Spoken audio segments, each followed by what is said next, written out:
is what the radio would look like if the backlights were not working. You wouldn't have any lights here at all, just like it is now. Now guys, I'm back here with another video for you. So this video is going to show you how to fix your radio issue when you have no lights on. It's not really a bulb that you can go ahead and replace.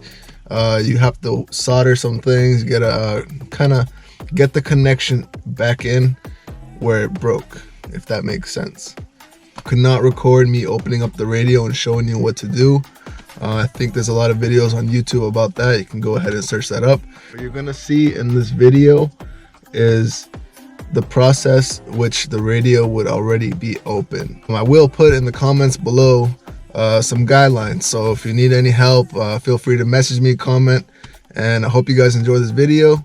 Like, subscribe, share, and yeah, see you later guys.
I want to do a quick video so you can see the radio at nighttime, and you guys can see if you want to do it yourselves.